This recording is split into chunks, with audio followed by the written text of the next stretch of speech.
What's up, Fox fam? Happy Motivation Monday. I hope you guys got off to a great week, to a great start. So for this week's video for Motivation Monday, I decided to compile a list of the questions that I get asked the absolute most as far as fitness, eating, just pretty much like anything in the fitness realm. So I hope that this video motivates everyone, whether you're a beginner, whether you're an OG, whether you're in between.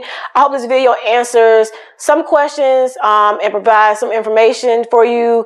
And I hope it motivates you to start your fitness journey. Before we get into this video, go ahead and subscribe to this channel. Also, go ahead and click the bell so you know when I release new videos. Don't forget to leave a thumbs up and comment and let me know how you like this content. Let's get to it.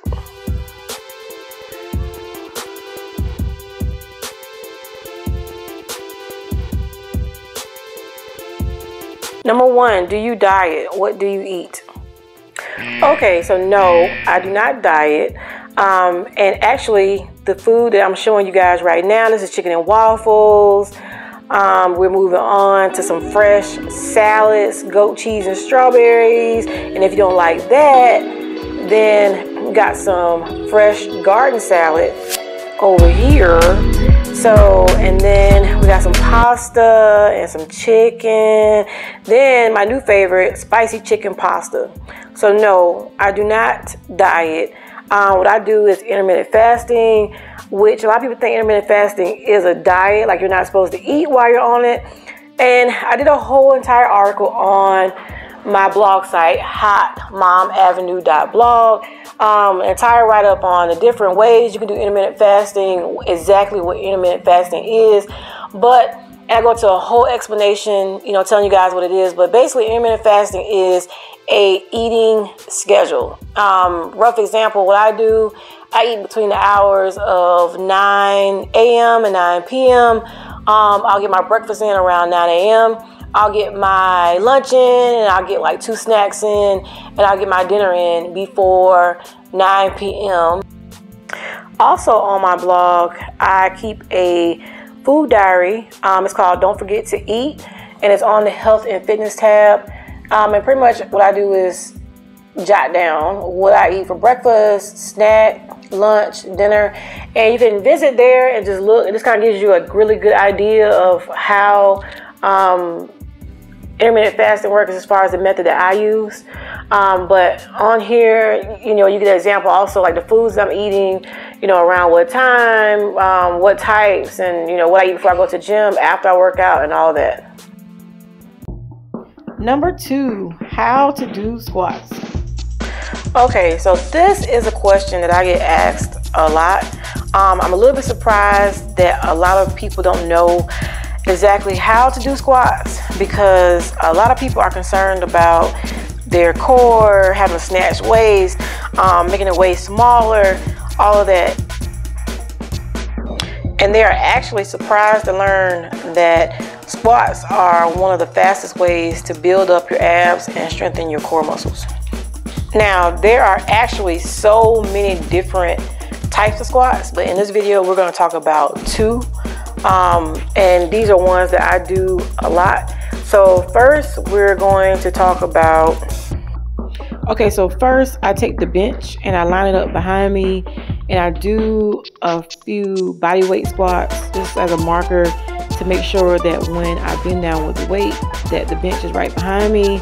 And if it's not in the right position, then you can scoot it back or scoot it forward, because once you pick the weight up, you won't have time or the ability to adjust the bench behind you, because just the process of the exercise itself.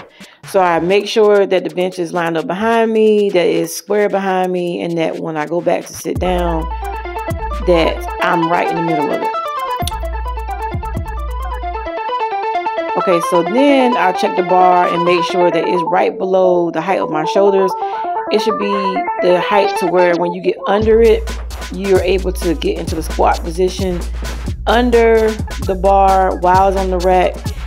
You should put your legs shoulder width apart, and then bend your shoulder blades back to where you're trying to make them touch. Make sure you get right in the middle of the bar. I like to pull my shirt up over my neck so that the bar itself doesn't rub when I go down on the squat. So I put my head right in the middle, and I make sure the middle is right on the back of my neck. I flex my shoulder blades, and then I push up through my heels and lift the bar. So then I back up to the bench, and what you want to do is go back like you're sitting down on the bench. And I always say, like, make it look like you're trying to sit pretty, and you want your butt to lightly just touch the bench. So don't sit down, don't rock to get up. Like, the bottom of your butt cheeks should barely just touch the bench.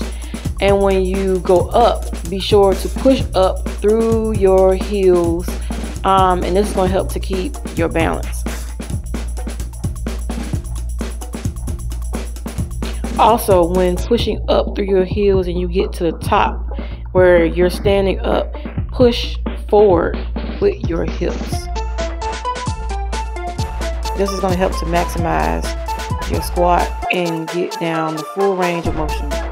Also, another key component, be sure to wear flat bottom shoes.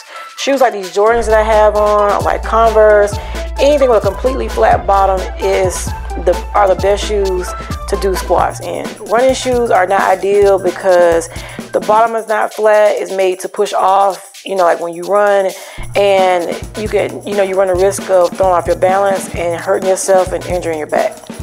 Just, you won't get the right range of motion down, and you will run the risk of hurting yourself. When the squat is over, slowly walk back towards the front, step around the bench, walk back to the rack, and slightly squat down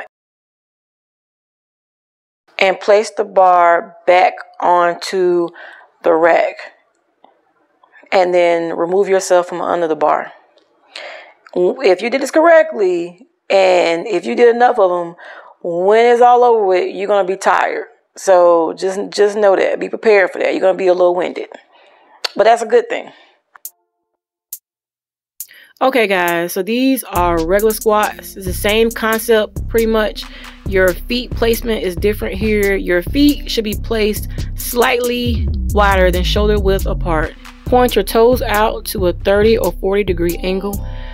You want to get under the bar, flex your shoulder blades, push up through your heels, and lift the weight, lift the bar, come back slowly, and again, make sure your toes are pointed out. Make sure the bar is balanced on your neck, and then lower yourself down into the squat.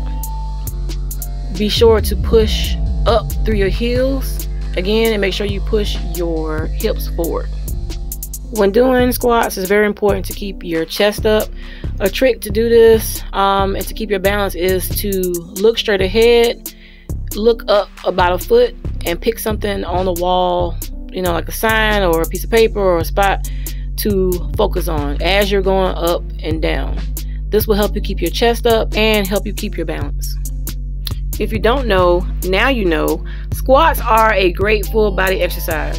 They help to tone your legs, glutes, and your abs. Also, they help you to lose body fat faster because when you do squats, you burn a lot of calories.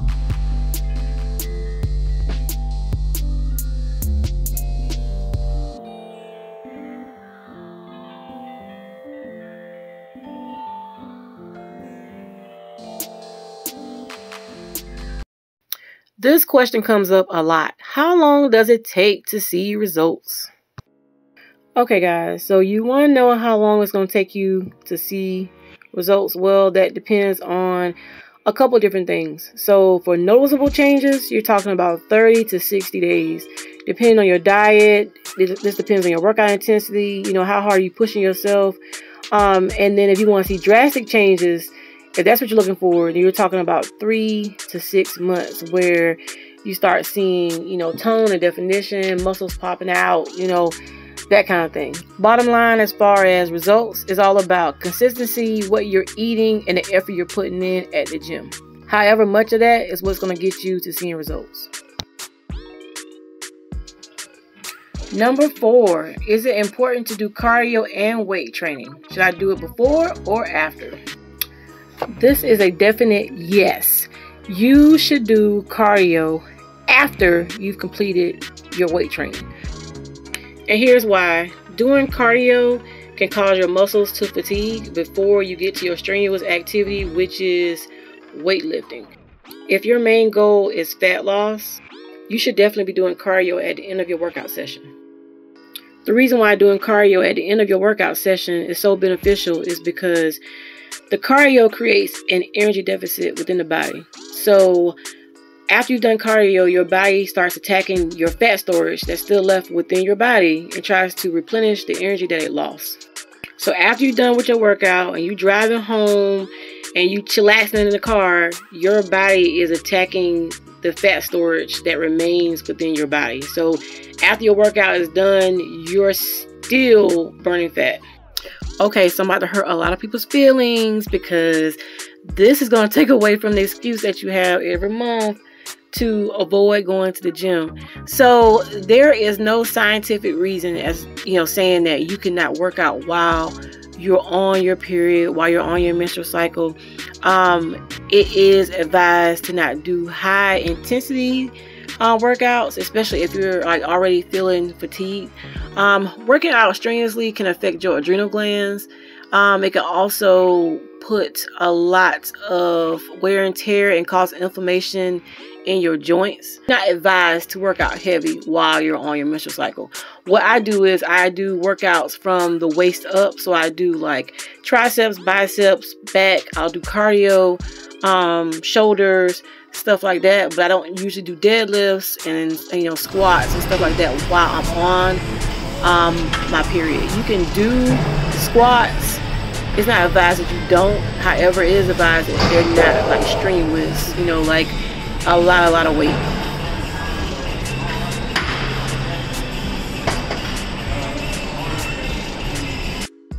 What can I do about muscle soreness? So some soreness is pretty much, the name of the game. Some soreness is to be expected. If you're experiencing pain versus soreness, then you should stop and get evaluated. But if it's minor, there are some things that you can do to help alleviate muscle soreness. The BCAAs, branched chain amino acids, you can get them from from GNC, any fitness supplement distributor. And you can also do like Epsom salt baths. You can soak in the tub. You can make sure you stretch before and after you work out. Make sure while you're working out and after you work out that you stay hydrated constantly. Also, another thing you can do is eat well-balanced meals. That's one reason why I don't do the whole diet stuff, because I feel like your body needs some of everything, especially when you go into the gym and you're working out hard, in moderation, but eat well-balanced meals. Number 7, this is one of my favorite ones. Does lifting weights make you big and bulky? Nah. I don't know who said this, who made this up, or who feels this way, but I don't know where you get that from. So if anything, lifting weights accentuates your curves. It helps to tone and tighten, of course, your muscles. As you age and get older, hello 40, it helps to keep the skin on your body nice, firm, and tight. So working out pretty much lifts everything and pulls everything in, especially if you're pairing that with good eating habits and also, of course, with cardio. But no, working out and lifting heavy weights does not make you big, does not make you bulky. It makes sure everything pop the way it's supposed to pop. So it makes your booty pop. It pulls your chest muscles up. It pretty much helps to keep everything, nice, tight, and right. Girl, just like Jesus intended for the gods. After having a baby, how do I get my stomach back flat? Okay, if you're currently pregnant and seeing this video and you're wondering, what can you do to flatten and tighten your stomach once you have your baby? These garments help tremendously. I got mine from Amazon. They're about $24. And what these do is they help to hold up your uterus. It gives you pelvic support. It helps pretty much to like bring everything back in after you have the baby. You wear this for like hours a day. It's not the most comfortable in the world, but it helps out a lot. This will help you to get ready to go back to the gym once your doctor has cleared you. And then once you come out of this, it's best to do like basic core exercises to help re-strengthen your core muscles from being pregnant. If you're not pregnant, if you had babies before in the past, if you have, recently been living a sedentary lifestyle where maybe you've been sick or you just haven't really been going to the gym, this video will help you also tremendously to, help you to start rebuilding your core muscles so you can do a lot more of the strenuous exercises. It's kind of like a progression thing.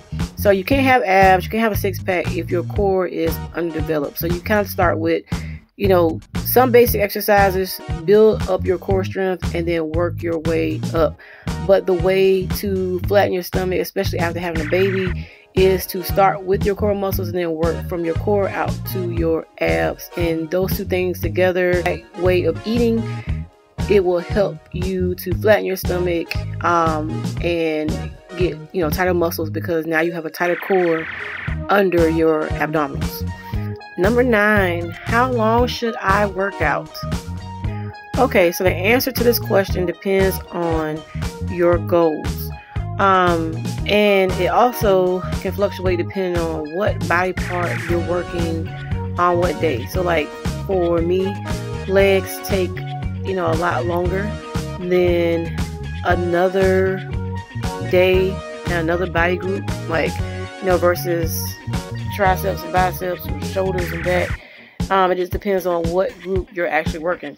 So you should generally take probably about 1.5 hours to 2 hours as far as weight training, and then do about 20 minutes of cardio following weight training.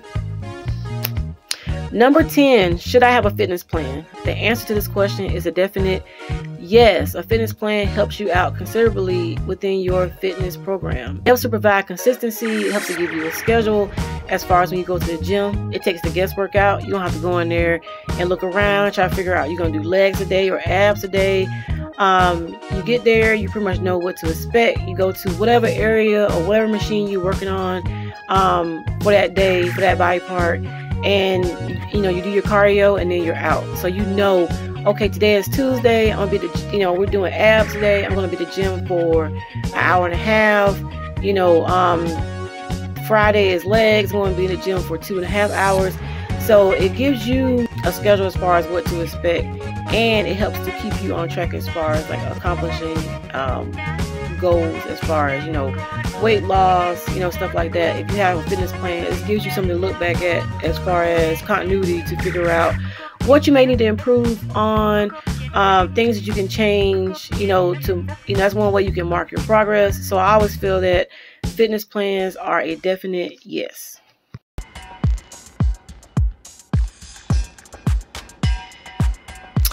Okay, Fox fam, that is it for 10 questions with your girl Autumn about fitness, eating right, and all that in between. I hope you enjoyed this video. I hope this video answers a lot of your questions. It helps to motivate you to start your fitness journey, or if you're already on your fitness journey, maybe it gave you some insight into an area that you never thought about, or it gave you a way to improve your current fitness plan. So again, don't forget to subscribe to this channel. Go ahead and click that button. I know you want to, and I want you to also. Don't forget to click the bell so you know when I release new videos. Go ahead and click the thumbs up button. Comment on this video. Let me know if you like this content, if you enjoyed it, if you learned something from it, if it gave you something else to think about. And also let me know where you currently are on your fitness journey. Thank you for watching, Fox fam. I'll see you guys in the next video.